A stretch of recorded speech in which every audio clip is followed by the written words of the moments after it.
Okay, let's go. Welcome back. This is page 4, the last page of this packet called AP Practice Problems on Net Change.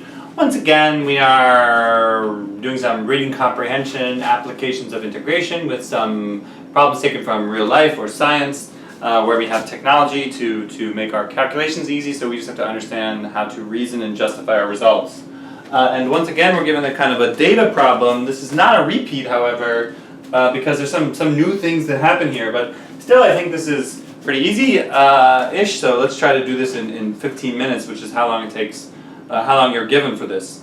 Okay, what's going on? There's some kind of pot of tea, and the pot of tea, after being whatever made, is going to slowly get closer to room temperature. And so this is degrees Celsius, so it's 66, 60, 52, 44, 33, etc.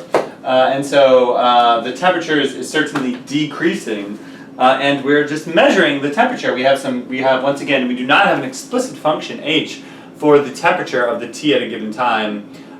Instead, we have only some data, and once again, the data has been taken at sort of irregular intervals. At 0 minutes, at 2 minutes, at 5 minutes, 9 minutes, and 10 minutes, we know the temperature of the tea. And from this, we're going to still be able to reason about this tea. Okay, let's go. Part A says, use the data from the table to approximate the rate at which the temperature of the tea is changing at time t equals 3.5. Show the computations that lead to your answer, which means sort of just show something. In other words, what they want is the rate at which the temperature of the tea is changing. In other words, the derivative. What we want is the derivative of h at time 3.5. Okay, but we have no way of calculating what this derivative is exactly, because we only know the value of h at discrete points. But of course, the instantaneous rate of change of h at 3.5, since 3.5 is midway between 2 and 5, then a good substitute for the derivative at 3.5 would just be the average rate of change of h on the interval 2, 5.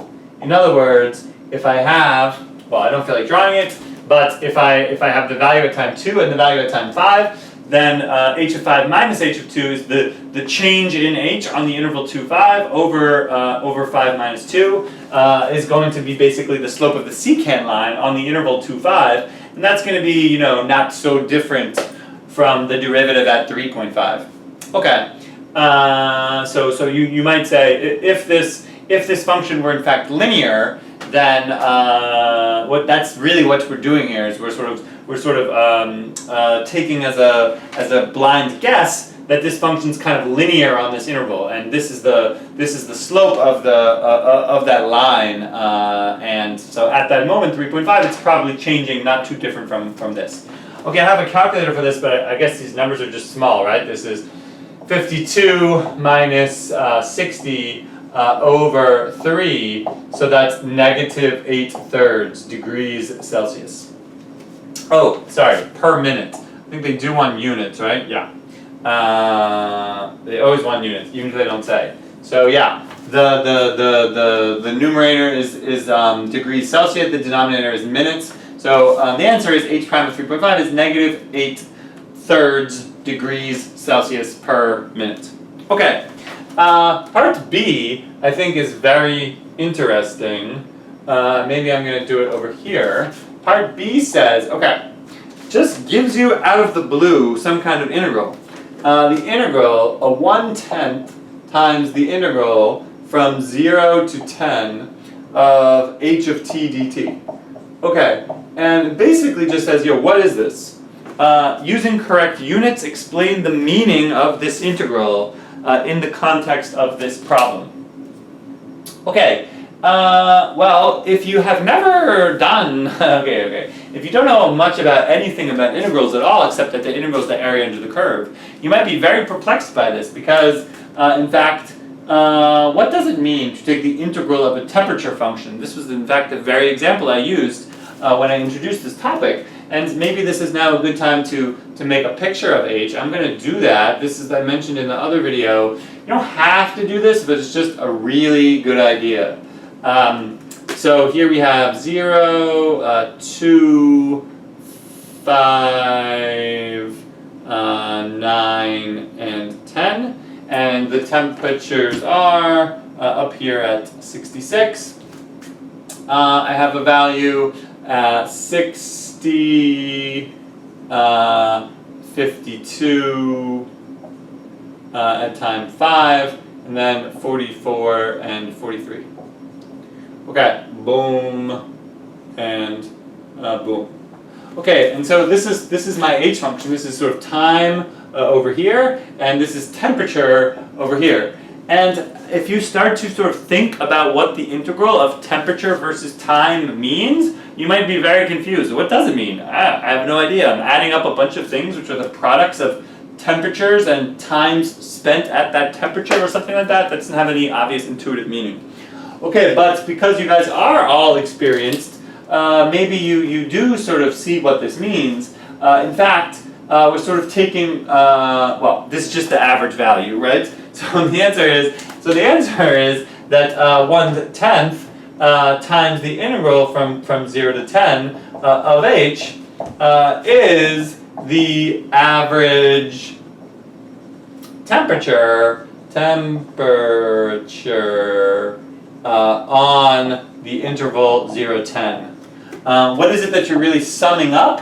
You're summing up the sort of infinite number of y values of that temperature h, and you're dividing by 10 because the interval has length 10. And the way we explained this in class for many times last week, so I won't go into it again. But the average value is how big this thing is on average. And I'll just move on. Okay, so that's what that means. This is testing whether you understand average value. Next, it says, oh, you got to do it, man. How are we going to do it? Well, in the couple videos ago, we did this with a left Riemann sum. And here they say, quite mysteriously, use a trapezoidal sum. Alright, well, I have not taught you this yet, and I'm not sure I'm going to get to it this year at all. So let this be our opportunity, and no one can say that I didn't teach you this topic, because I'm teaching to you right now, of what some people call the trapezoid rule. And the trapezoid rule basically just says, instead of using rectangles, why don't you just use trapezoids? And it is actually a much more faithful, it captures much more faithfully for discrete data points what's actually going on. And just by using the sort of naked eye, does everyone agree that if I just connect now, instead of using rectangles, who says I have to use rectangles to approximate the area? Why don't I just use a trapezoid? That's another shape. And it does a pretty good job, I think, of capturing more faithfully than either LREM or RREM will what the area under this curve should be. Okay, and so I have these sort of 5 trapezoids now, and here I think the picture is very helpful to calculating what is going on. And now you just have to do it. You have to find the areas of these 5 trapezoids. And when you sum up the areas of these 5 trapezoids, that will give you a good approximation to what this integral is. And then you divide by 10 to get the average value. Okay, so we can do this, and the thing that's tricky is that all these trapezoids have different, all these subintervals have different widths. So you really do need to sort of like think, as opposed to reducing it to a formula. Okay, well what is this? It's a trapezoid who the height of the trapezoid is 2, and the bases of the trapezoid are the heights of the functions at the left and right endpoints of the subintervals. And so, so the area of a trapezoid is the average of the bases times the height. And so this is going to be 60 plus 66 over 2 is the average of the bases times the height of that trapezoid, which is 2. This trapezoid will be 60 plus 52 over 2, the average of the bases, times the height of that trapezoid is 3, because that subinterval has width 3. This trapezoid will be the average of the bases, which is 52 plus 44 over 2, times the height of that trapezoid is the distance between the bases, that's the width of the subinterval, that's 4. And finally, that 4th trapezoid, the average of the bases is 44 plus 43 over 2, and the height of the trapezoid is just 1. Okay, so when you do all of this, you get, and I won't show my computations because that's just kind of silly, but what you get is that 1/10 times the integral from 0 to 10 of h of t dt, and I think they do want you to write out kind of all that stuff I did in red, turns out to be 52.95 degrees Celsius. And so that's the answer to part B, is that on average, on the interval 0 to 10, this t is 52.95 degrees. It's just what you get when you type all the stuff into your calculator to get the interval, and then you divide by 10. And that's actually looking kind of right. Well, I don't know if that looks right or not, but that's what that means. Okay, good. That was part B. Parts C and D, I think, are easier. Part C says evaluate the integral from 0 to 10 of each prime of t dt. Okay, here they're just testing, are you alive? Do you understand that the integral of the rate of change of a function is the net change? I do understand it. This is, by the fundamental theorem of calculus, h of 10 minus h of 0. In other words, the integral from 0 to 10 of the integral from 0 to 10 of the rate at which the temperature of the tea is changing is just going to be the change in the temperature. In other words, it's just 43 minus 66, which is just negative 23 degrees Celsius. You actually have to say anything? Using correct units, explain the meaning of the expression in the context of this problem.